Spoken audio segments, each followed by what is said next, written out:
Hey guys, it's me again, Barry with Barry's A-Track and Classic Car Radio Repair. And today's victim is a portable.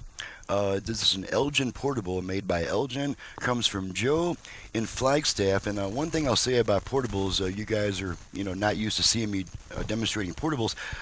I generally don't take in portables if you're going to ship it in, mainly because there's two main reasons. The main reason is the it's really impossible to find an exact replacement motor for these portables.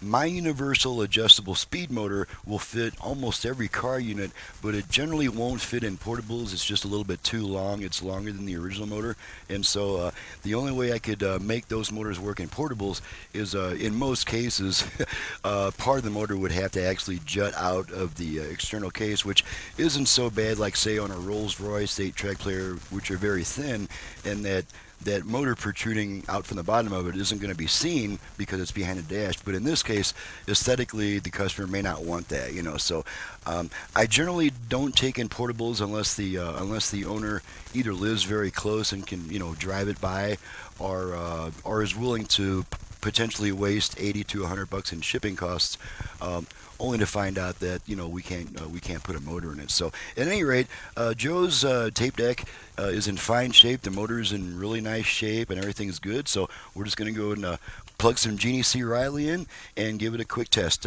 Now, my recording setup here does not have like an extra microphone that I can put up to the portable. It's all my mics are on speakers, so you'll just have to depend on my headset mic to pick up the music from this. So let's go ahead and plug her in. Is it plugged in? That makes a huge difference in how well that works. Okay, so most of your portables, there's no on-off switch. Inserting the tape turns the unit on. And on a portable, you always insert the tape with the label facing you. You never put a tape up. You never put a tape, this way into a portable. You always put a tape with the front label facing you. So here we go.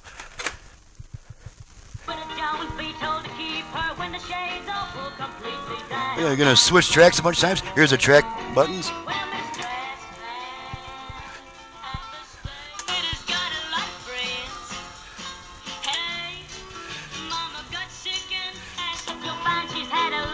Okay, let's make sure we got both speakers. This one has a volume left, volume right, and tone. So volume left. Left speaker, here's our volume right.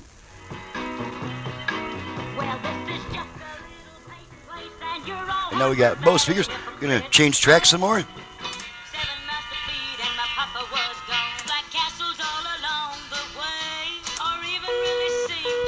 Okay, those are test tones that you're hearing.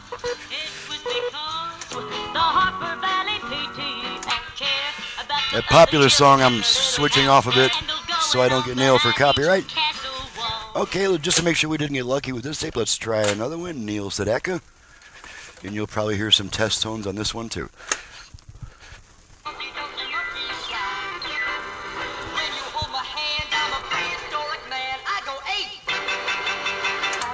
My searches through a tear away.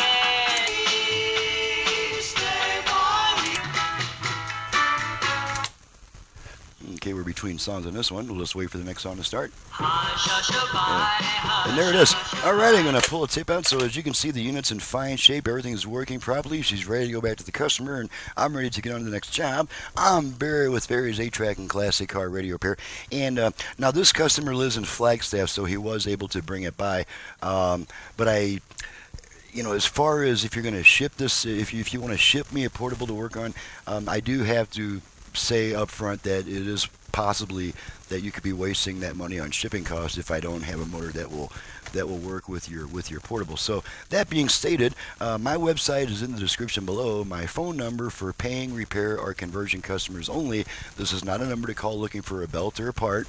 I am a repair shop, not a parts supply house. My number is 928-533-9666. Thanks so much for watching and listening. Thank you, Joe, for your local walk-in business, and we'll see you guys next time.